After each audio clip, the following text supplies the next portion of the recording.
ভাইয়া বিদেশে এমনও মানুষ আছে যে ৮০,০০০ টাকা একজন ইনকাম করছে, একজন ইনকাম করছে ৩০,০০০ টাকা, আবার কেউ ইনকাম করছে ৪৫,০০০ টাকা বেতন নিয়ে বিদেশে। আপনার কি মন্তব্য একটু যদি বলতেন। আসলে এটা একটা বিশাল গুরুত্বপূর্ণ কথা।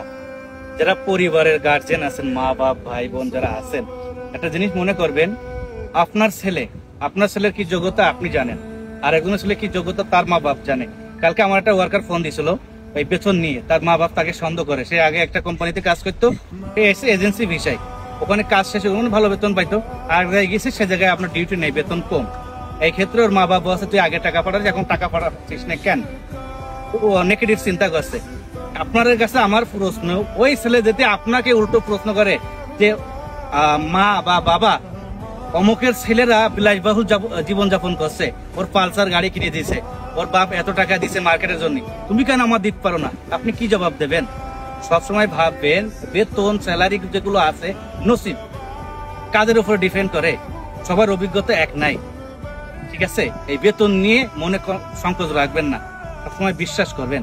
আপনার ছেলেও বিদেশে আইছে, ও জানে যে আমি ভালো টাকা পাঠাইলে আমার পরিবার ভালো থাকবে। প্রত্যেকটা প্রবাসীর মনে এই ধারণা, কিন্তু হ্যাঁ এর মধ্যে শতকরা ২-১ ছেলে পেলে এদিক সেদিক যায়, সেটা আলাদা বিষয়। সবাই একটু উৎসাহিত করবেন, এটা হচ্ছে আমার কথা ভাই। বিদেশ খুব কষ্টের জায়গা, যারা বিদেশে আছে তারাই জানে। আসলে এই প্রবাসীদের কেউ বিশ্বাস করতে চায় না। এই জন্য দেশের মানুষের জন্য আমার এই ভাই এবং আমার পক্ষ থেকে ছোট্ট একটি বার্তা, কাছের মানুষ আপনজনরা বিশ্বাস করতে চায় না, মনে করে যে কাছে বোধহয় টাকা রাখে। একজন প্রবাসী সত্যি বলতে সে সব সময় চায় যে আমার পরিবার ভালো থাকুক, আমার আপন মানুষ ভালো থাকুক, আমার কাছের মানুষ ভালো থাকুক। এক জায়গায় বেতন ভালো, অন্য জায়গায় যে কাজ করতে গেলে দেখা যাচ্ছে বেতন কম। পরিবারের লোক কি ভেবে থাকে, আর ও টাকা বোধহয় নিজের কাছে রেখে দিয়েছে বা খারাপ কাজে খরচ করে ফেলছে। হ্যাঁ রে প্রবাসী রে, কেউ বিশ্বাস করতে চায় না।